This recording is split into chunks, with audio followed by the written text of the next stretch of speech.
Today's episode is brought to you by the Hippocratic Collective. Check out all our shows and content at hippocratic-collective.com.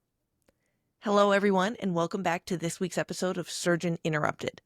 Today's episode is very different, very close to the heart, because we have one of my best friends, Dr. Maggie Binder, joining us today. We met in medical school in Cleveland, and ever since then, it's been a whirlwind of weddings, drinks on rooftops, add a vacation to Cabo together with our husbands. She is now an attending and peds hospitalist, and so we are one of those long-distance soulmate friendship situations. I'm so happy to be here. I'm happy to see you. I'm trying to think, Maggie, okay, before we even go down memory lane, because there's like so much fun stuff to talk about, I just want to share with everyone, like Maggie and I, of course, she's been with me this whole time as I navigated how to leave ENT and then like the decision to leave ENT. And what came up recently while we were chatting is just this idea that like it is really hard to leave your job. It's hard to leave your job and like tell all of your loved ones that you're leaving your job. But in my experience, the hard part of it was just truly all the amounts that I like judged myself and told myself these stories like everyone you love won't understand or they'll leave you and like then you'll be all alone. And I really would love to hear everything from like Maggie's perspective, because again, we suffer much more in imagination than in reality, I think, if that's fair, Maggie. Yeah, I think so. I was just like thinking back to, med school and then residency for both of us and the crazy, I think, journey that we both have been on, kind of like in parallel, but very, very different experiences.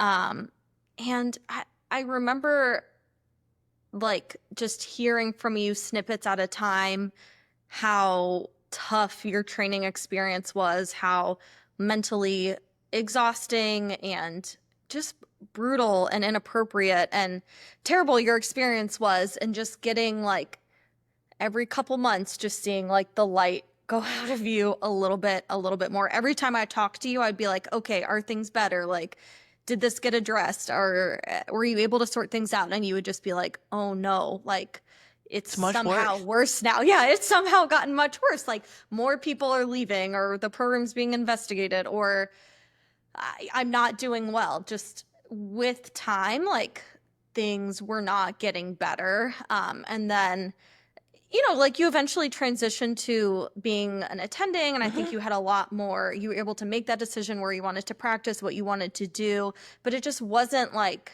I don't know, it was not fulfilling to you. I don't think, from my perspective, kind of even supporting you through that transition into attendinghood and your own practice and starting that practice. And even with how cool that was, I don't know, it just never seemed like that you were getting real fulfillment and love and joy from the work, even though you were good at it. And I think that was always like the struggle that I had. I'm like, she's so good at it, like, but she doesn't love it. I didn't think. And so I think when you finally made that decision to transition out of practicing medicine, I think like I felt like almost a sigh of relief from you. Like you could just take that weight off your shoulders and then think about like what is going to bring you joy and meaning and a happy life. And it wasn't practicing medicine. And so it made sense to me, I think, when you told me like, look, I've found a new path forward to myself, and I don't think it's going to be practicing medicine. And I was like, I see that for you. I get that for you. And you always had these other little like passions and interests outside of medicine. Yes. And so it wasn't surprising at all to me that you could find something outside of surgery that kind of met your skill set and your intelligence and your creativity. And I think all those things are things that you've been able to bring to your new project. So thank you so much. Yeah. You're going to make me tear up. Like it's so kind. And again, like we have known each other and loved each other through many different phases of life.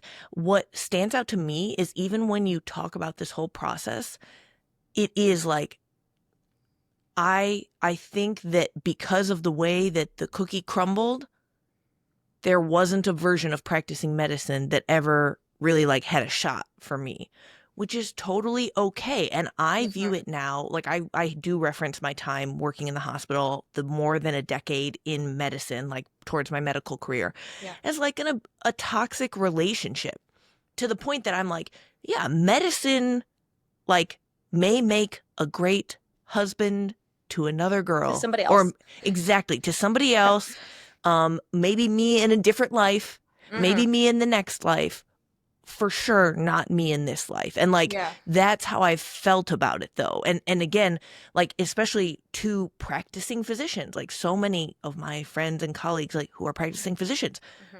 not knocking it for the people for whom it is a healthy, wonderful, fulfilling relationship. Like I love that. Yeah. I never felt like through any of this that your decisions had anything to do with what you thought of my relationship with medicine or being a physician. Like they, just because we were both doctors and you were leaving practicing medicine, I in no way ever felt that you thought that I should leave medicine or that it isn't the right career for somebody else or that it wasn't the right career for me. Like I never felt like it was a dig at me in any way for continuing to practice medicine.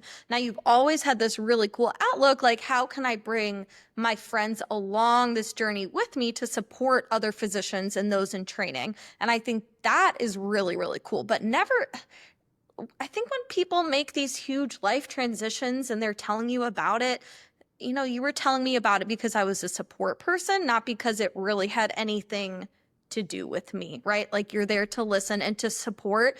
You were not judging me for staying in medicine. And on the flip side, I was not judging you for leaving medicine. You know, your decision had to do with you and your experience. And to your point, right? Like your relationship with medicine, not my relationship with medicine.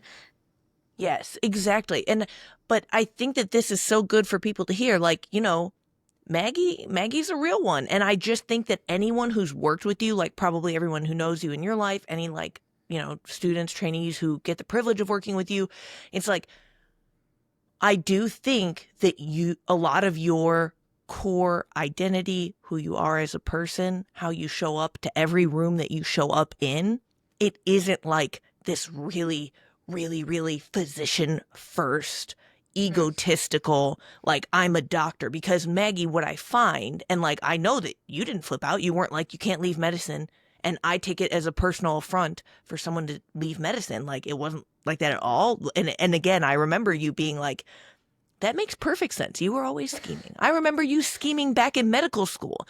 And it's so So funny, many Maggie. schemes. Well, but I didn't even remember scheming. You were the one who like mirrored that for me. You were like, again, Do makes you perfect. remember this particular scheme like sticks out into my head? Like we spent a lot of time like in the car, like listening to Demi, like singing along, like jamming out. And like you have these like musical talents that I do not have. Like I'm a like sing along in the car, do karaoke kind of girl. And you came up to me one time and you were like, "Do you think we could make like videos of me playing the piano and us like harmonizing and then we could like post those videos?" And I was like, I don't sing. Like Yeah, you were like, probably not. I was like, I'm not sure that this is like my skill set. And you're like, no, no, like this is how we're gonna make it. Like this is how we're gonna get famous. Like we will be a musical duet. Yeah, I was seeing us like Do you playing in remember that? jazz clubs. Yeah. I mean, yeah, it sounds right. And there was a period where I was doing all these like piano covers and stuff, very Yeah. emo. Like I was, Mm-hmm. Mm-hmm. but I agree with you. I was signed to a modeling agency. Like I had so Yes. many schemes, and I do think that even though I wouldn't have admitted it to myself, and in my head I was like, "What? I was a really dutiful medical student and person on their way to becoming a surgeon." But I'm so glad this is like what friends are for. They call you out on your shit because you were like Yeah. you've been scheming this Been whole trying to get out of time. medicine since day one.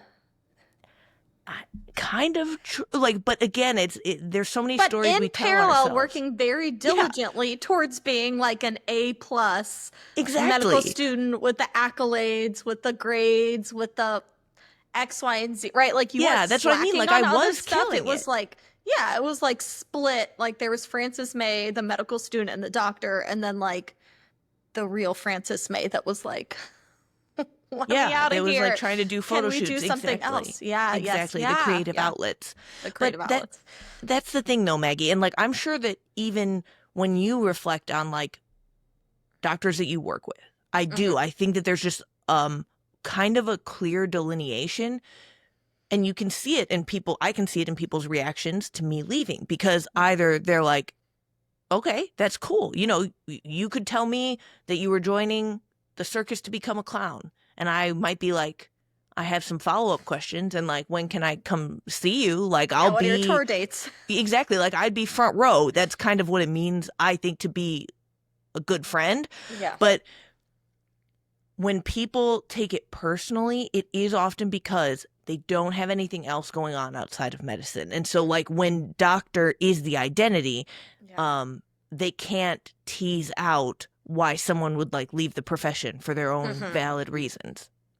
Yeah, or maybe they have a, they have a disconnect with being a physician, or it's not totally fulfilling to them, but they feel stuck in it for whatever reason because you've been training so long, now you have to commit to it, or you have the student debt and you have to pay it off, and so you have to stay in the grind. I think there are a lot of reasons that people could hear it and maybe have a negative reaction, whether it's, jealousy or like just, Yeah, like I don't know, being wishing they resentful. could do it or being resentful. But, um, those Totally. negative reactions, I think, can reveal a lot about the person and maybe what they're going through or struggling with. But to the point, like it's your decision, right? Like you kind of compared it to marriage. Like if somebody else is getting a divorce for Yeah. whatever reason, like that's between those two Yeah. people. It has nothing to do with somebody else's marriage. And it doesn't mean that they think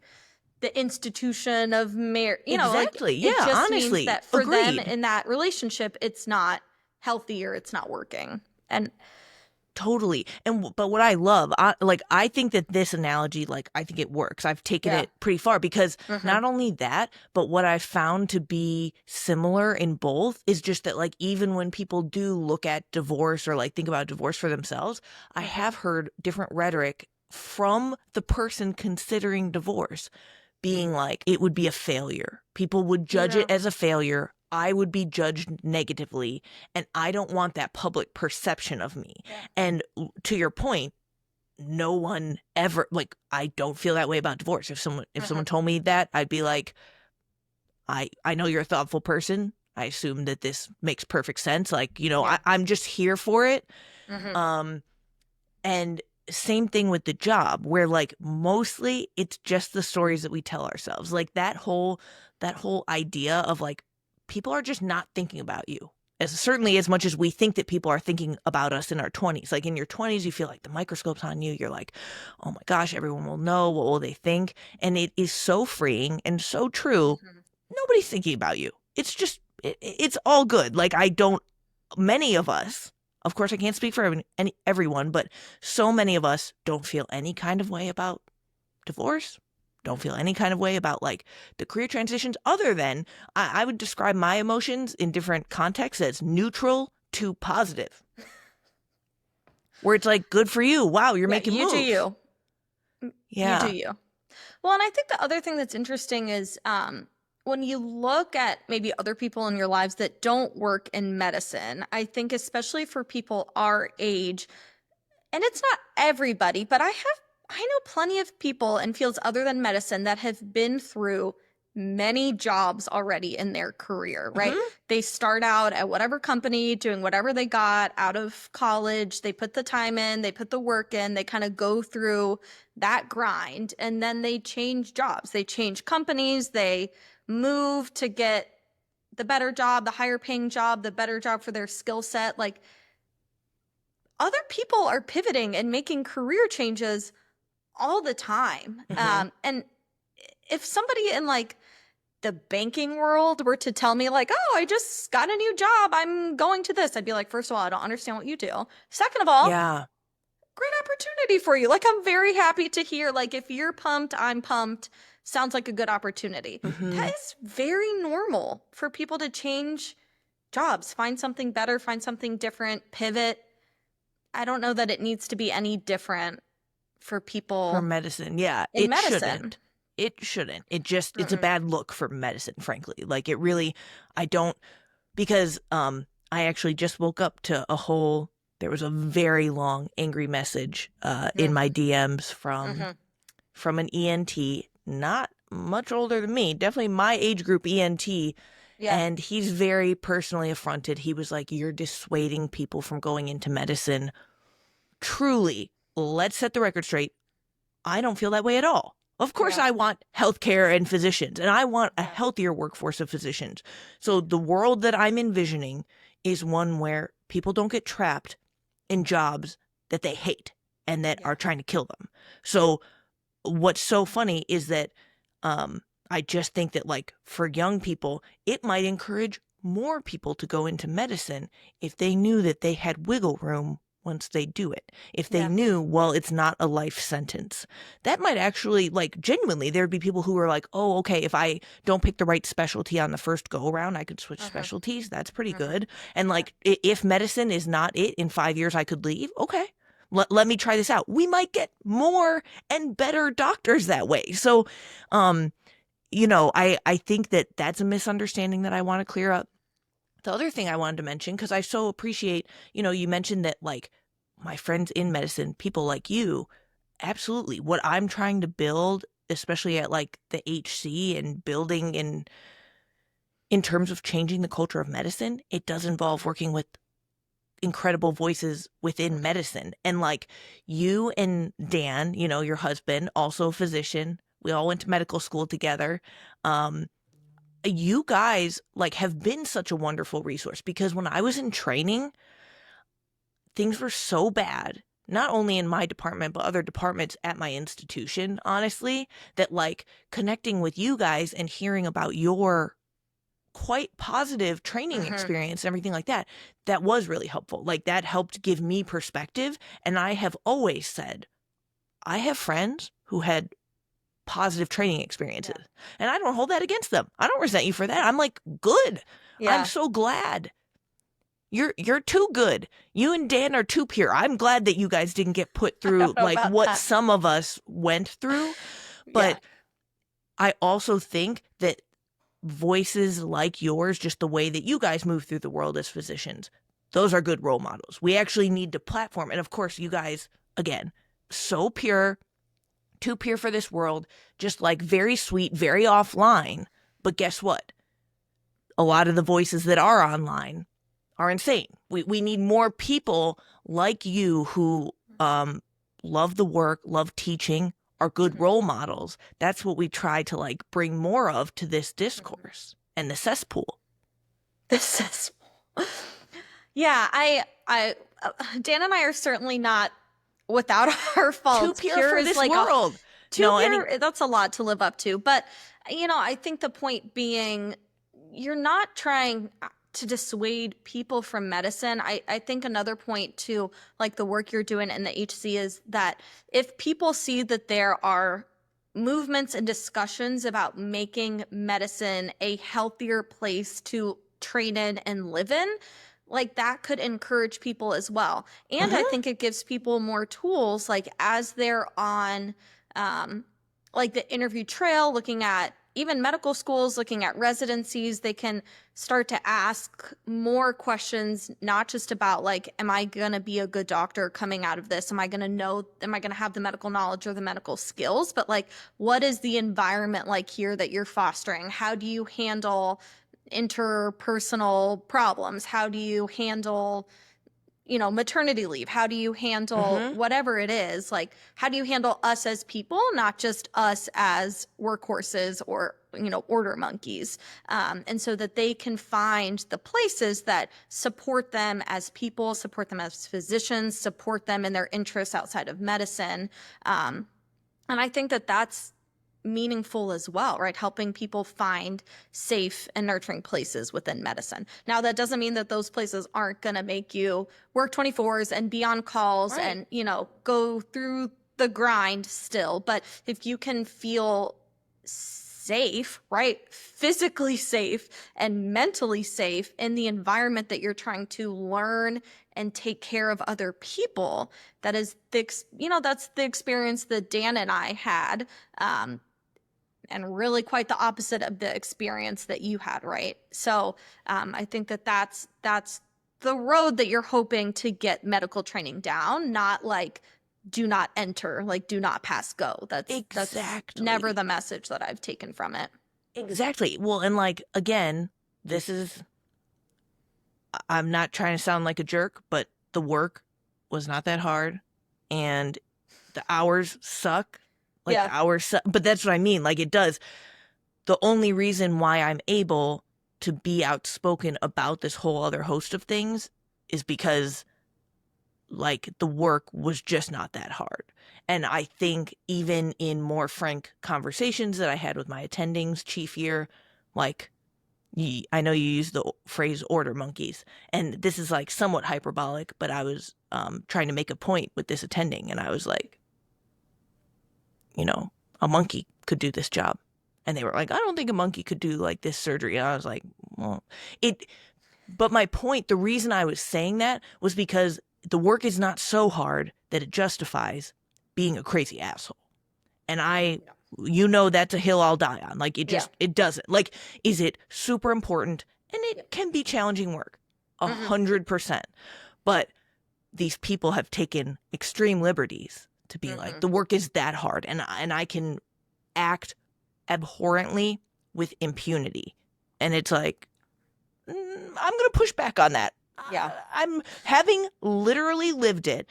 It was not, and hours were brutal. And hours alone will make you crazy. I totally agree with that. But when we look at Maslow's hierarchy of needs, I don't even, like, I agree with you. And I want us to get to that point. There are some great physicians out there who are addressing like the 24 hours, like the 24-hour shift. There are some inherent problematic things with the way that we're set up there. Yeah. But I have never even gotten that far up the pyramid because that base of like safety, psychological safety, physical safety. You didn't have a cloth monkey mama there to make you feel safe. Wasn't that? Yeah, like it just, exactly. You just I mean, had the wire monkey.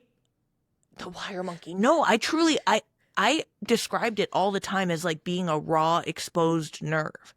Yeah. Like there was not one day that didn't feel like a violation. And this goes back to the moral injury where things are happening that are like really not in accordance with your values, and that's traumatic.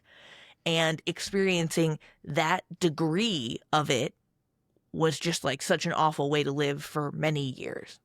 Yeah. Yeah, it's not healthy, right? It's not a helpful learning environment. And there is a lot of time spent in, I think, especially like in medical school curriculums, really teaching you how to be empathetic and kind and compassionate to your patients, like recognizing like, oh, this isn't like a stick figure with diabetes or a stick figure that needs surgery, right? Like this is a human being with wants and needs and family and, like social determinants of health. Like this is a whole human person that needs your care and attention. We are humans too, right? The people in training, like we are also wholly formed humans with all of those things and all of those needs. We are not just stick figures to put in orders when you're in training, right? And so I think if we can recognize the importance of treating another human who happens to be our patient as a human, right? Like we deserve that ourselves as people going through training to be recognized with the same, kindness and compassion. That's so true. And I love that. And I will echo, like, I think that a lot of what was demoralizing in my training experience, we were treated subhuman, like genuinely. And it is crazy. Cause like, let's say we'll use an example of an attending, right? You would watch them. They even treated their staff better. They treated nurses better. They treated med students better. And those were all because they knew, and it wasn't like because they were just a nice person. No, those are people that will report you if exactly. something. Yeah. Like there are consequences for that behavior. Yes. And that's what I think, though, the unfairness of that is what made me doubly crazy, because it just, they'd even say, they'd be like, you have to be nice to the staff. Like otherwise the nursing supervisor will come Yep. yell at you and you will get in trouble. Or Yep. like if you abuse a medical student, the dean will probably have words with you. So like they were saying all this stuff, and yet residents don't have those protections, and it made us so vulnerable every day. Yeah, because the biggest fear, right, is like not graduating or not getting the fellowship or not getting the letter of recommendations to do whatever. Like you really feel like you're at the mercy of these people. And if the people don't have your best intentions at heart, that is a really tough place to be in. Well, again, I appreciate you because this is a dark place. We went there a little bit, but it's important. And I just like if medicine, especially so let's say if surgery, right? If ENT was filled with people like you, I may still be an ENT. If only like I'm never going to stop scheming. I might always be scheming on the side, but like absolutely, I think practicing clinical medicine would be more on the table. Well, should have gone into pediatrics. No, just kidding. We are a kinder, gentler soul in pediatrics. This is what's so funny. Plug for everyone to go into pediatrics. Highly encouraged. Honestly, all the people in peds I know are like I said, they're just angels. But like we have to protect them. And like honestly, it's good that peds was protected from me. Because you knew me back in medical school. And I refer to myself as a reformed gunner. And like literally recently when I was engaging with I was at an event with residents, and it was so funny because this is like the irony of ironies. I actually probably do have, agree or disagree, the personality of a surgeon. You want me to agree or disagree? Yeah. I would agree. Yeah, exactly. Yeah, no offense taken. No offense taken. Because this is why, well, like me, of course, me and Colin have like chopped this up 100 different ways. Like we try to take it apart, put it back together and be like, where did I miscalculated somewhere. So like, what did I do wrong? Here's what's funny. I have the personality of a surgeon in that I am not afraid of confrontation. I'm pretty direct. I think you like clear fixes. I think you like problem solving. Yeah, problem solving, and there being like discrete fixes for things. I mean, that's my opinion of surgery. It's probably not true, but like, no, you're right. Broken, fix bone. Like I don't know. Yeah. Tumor in airway, take out tumor. I assume that's what surgeons do. Foreign body in airway. Remove foreign body. It's remove not like earwax. The discussions on rounds like, let's take 30 minutes to talk about which antibiotic we could do. And that's exactly. Not you. I'm not going to do that. So you're right. Like, so it's a surgeon's personality. Also, in the truest sense of the surgeon, as I've come to know this personality, I like to menace people on occasion.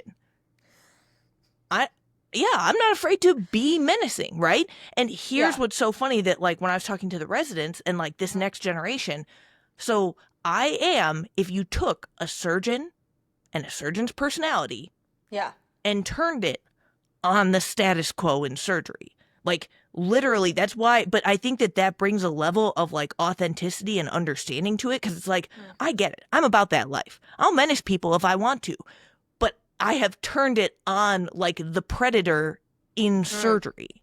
Yes. Yeah.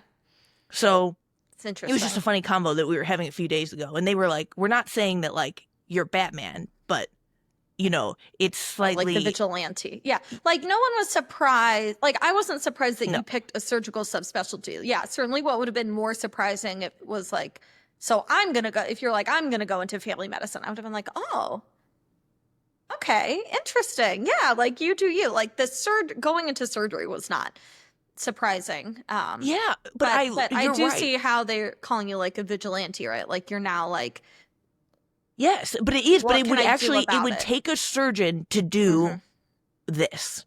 Like I do. I think it would take a surgeon because you'd have to have like lived it and experienced it. Yes. And like there's enough of an in-group mentality. But this is why I'm getting DMs from surgeons being like, you are an attack on the profession itself.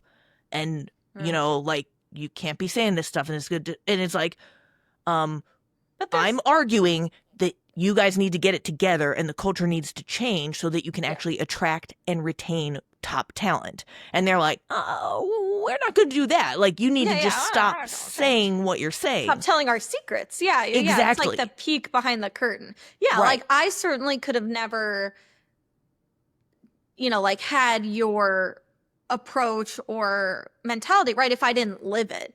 Like you Yeah. hear horror stories, but certainly my experience was different than your experience, even though you told me about your experience. Like it's not a trauma that I lived. I can appreciate that you have lived that trauma and seen how it's shaped you, but it's still not my trauma. So I don't know that I'm ever going to be as passionate about it or have the insight or have the knowledge to then say, okay, how can we fix this for others? So yeah, Yeah. that is an interesting Well, yeah. But, and take. just again, genuinely, like, you, and I'm not saying mess with Maggie. Like, don't mess with Maggie. She'll mess you up. But I am saying you are a more peaceful person than me. So it's just there Mm. is this, like, I think, great cosmic irony in, like, it being a surgeon where, again, people are like, stay on their necks. And it's like, yeah, I will, because I Yeah, have don't that worry, I got it.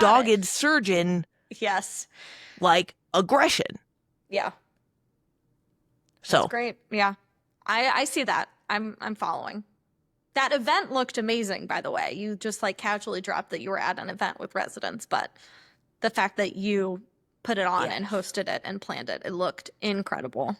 Well Thank done. you. Thank you. And again, it's just one of the many schemes, but like I've always been, as you know, and of course, Maggie got to experience wedding planning with me. So Two what a unique, weddings. exactly, two Two weddings. What a weddings. unique joy. And Yes, we got through that too. we got through it. A lot of screaming. A lot of screaming. But honestly, like even when I think back to that time and me being mad about the wedding, my Bridezilla era, I mostly remember yelling about residency. Like we would have a call. I It's like, think you were oh, just, yeah, like it was in just, a tough place. And so like any other bump in the road felt like unimaginable because you were like, things are falling apart in my professional life. Like I cannot deal with typical wedding planning bumps and bruises because I'm already tapped out. Like I'm already at my max.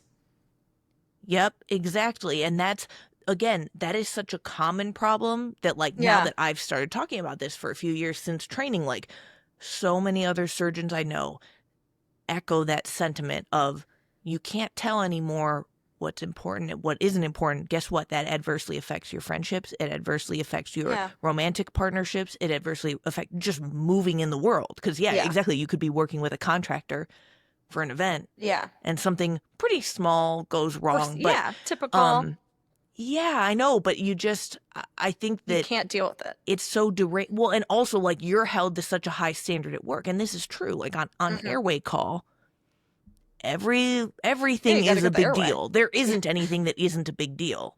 And so Hmm. you just have to recalibrate like, okay, most things aren't a big deal.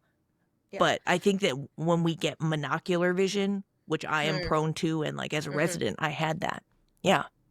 Well, I think the other thing is like I know that even for myself when I have especially like really emotionally full days at work and I come home and then like parent two small children, like I'm much more it's I can lose my patience much easier and I have to remember like oh, okay, it's not that the children are acting any differently or Mm, outside of their typical, it's that like my tank is empty after this one day and like so it's harder for me to like be patient and kind to those in my home life and you have to remember like okay, this has nothing to do with them, it was a hard day at work, but like if you live that all the time to 100 and you hmm. have no time to recover, the nice thing about hospital medicine work is like I have a week on service and then I have some time off of service to like be a human. And that time to recalibrate, I think really benefits like me and my home life. But when you're a resident and you're on cue, whatever call, and Yeah. you have no time to recalibrate, you're either working or sleeping, like you don't have time to reset and be able to approach life outside of medicine like calmly or with a full tank of gas. And so that Totally. that can be. And this is what I love about you though. Like again, just to kind of validate all work life, physician approaches out there. Hmm. It just these are just facts of life. I think that Yeah. we are all lucky that now in 2025, again, like we're pulling back the veil. Like no one's going to Hmm. act like it is just possible. Patience is an exhaustible resource. Like I do, I think Yeah. it renews. Like I think that, and Hmm. many of us can speak to, okay, I just needed a long sleep and then it like Yeah. reset to normal. But Hmm. it is exhaustible. And so the more that the old guard used to pretend like you can go to work and be perfect at work and then you go Hmm. home and be perfect at home. That wasn't Right. serving anyone. It was unrealistic. No one was doing it, but they just weren't admitting that they weren't That doing they it. weren't doing it. Right. And so, yeah, like what you're talking about, gamifying it, just being like, Hmm. okay, I have awareness of my surroundings. I'm cognizant of it. This is Hmm. like in Parks and Recreation, how the other people on like city council were mapping out like Leslie Knope's periods. Just because like if you know Yeah. and like, hey, I'm coming into this with X amount of energy. So Yeah. I'm gonna be mindful of that moving Yeah. through. Yeah. I Well, mean, and that obviously even shouldn't be doing that. speaks, yeah, to how right, even just saying people in medicine or even in like the wellness medicine space have really are transitioning away from saying work-life balance, right? And now it's work-life integration. And if you want to like roll your eyes at the wording, that's fine. But I think the point being like you will never really achieve a 50-50 balance, or you will never like that balance will not be maintained at all times to Hmm. perfection. That's just not something that any human being can achieve. And so it's about how can you build a life at work and a life at home that complement each other but can also kind of ebb and flow with each other as different needs arise at different times. Yes, like the good and bad days don't mean that Yeah, you're a good or bad person. Like, I right. think just saying, okay, we took an L today, like, this is something where, Hmm. again, I think you have had this skill for a lot longer than I have had this skill, but like, this is new for me. And I am just capable of looking at a day and being like, okay, we took an L today, right? Like, my Right. resources probably started off lower, three crazy things happened unexpectedly, kind of an L. Doesn't mean it's a bad life, doesn't mean Mm-mm. I'm a bad person. Well, it doesn't mean the whole day is a loss, right? Is the other thing to look at. Like maybe this one area isn't, like maybe a patient left AMA today and I wasn't able to like restore that relationship to get the family to stay. That's an L, but I'm able to like come home and like Hmm. get through bedtime with my 4-year-old and like read a book with her and have some really nice time together, right? Like that's a win. And Yeah. so the day is a balance. So it's not a total loss. There's good moments and bad moments within, really every day. I love that. See, you're still educating me because I'm kind of like, there's You're good like, days and oh, bad days, no, and it's the whole day. The whole day is just scrubbed from the records. I gotta say for the record as we kind of wind down here, Yeah. Maggie is, you guys will be shocked. She's Oh, no. also an only child, Oh, just yeah. by a enormously long shot, the Hmm. most well-adjusted only child that I've ever met. Mm. You Do think? you do you know why? I'm What's the well secret adjusted. I sauce? don't know that Yeah. I don't know that my husband would agree that I'm well adjusted on all fronts. I've really had to like come to the conclusion that like June approaching June as like a birthday month is like not appropriate at my age and like not how adults should, like have the relationship with it where I'm like, "Oh, it's my birthday That's month." not And true at all. I Dan's mailed you like, your birthday "No. gift No, at the yeah, end well, of but you're May, an and I only said in child. preparation for birthday month. Yeah, I But mean, you're also an only child. So like you and I can have that like birthday fallacy month. together. No, Yeah, like we no. can live You're in like that world together where my a husband is shared like delusion. a shared delusion. Yes. Yeah. I mean, I think that there are very much parts of me that are still like only child, but I think you lose that as you transition to like being a parent and you're like, "Oh no. Like I am not priority numero uno." Like it's not all about me all the time. Like I must concede to the small beings that I created. I get it, and that's It's amazing. tough. Like, shout out to you for doing that. But truly, even when we were in our 20s, And every only child I know in their 20s, like, barely got out alive. You were just chilling. Like, you really, you navigated it better than the rest of us. That's probably a whole deep dive for another day.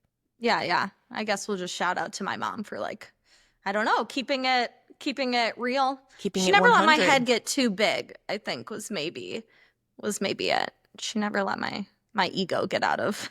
She was like, "Yes, you are precious and perfect and marvelous, but like don't come at me with that." I love it. I love it. Well, thank you so much for being here today, Yeah. Maggie. It This was is the so best. good to see you and catch up with you and chat, and I'm here for whatever you need. Yeah, seriously, Ride or this is, die. That's what we always yes, that's what we say, ride or friendship. die. Yeah. But also, this is now, like, because we are so busy, Mhm. I think both of us in this, like, current era of life, this is like our protected time. So Yeah, we we'll have to do find, like twice a year podcasting.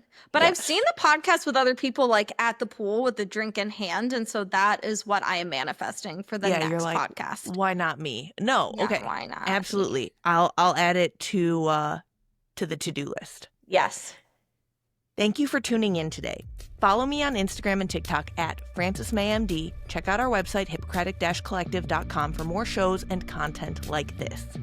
Thank you for tuning in to today's episode of Surgeon Interrupted. If you enjoyed it, please subscribe, rate, and leave us a review. And don't forget to reach out to your loved ones, your ride or dies. They are quite literally the ones who keep us going.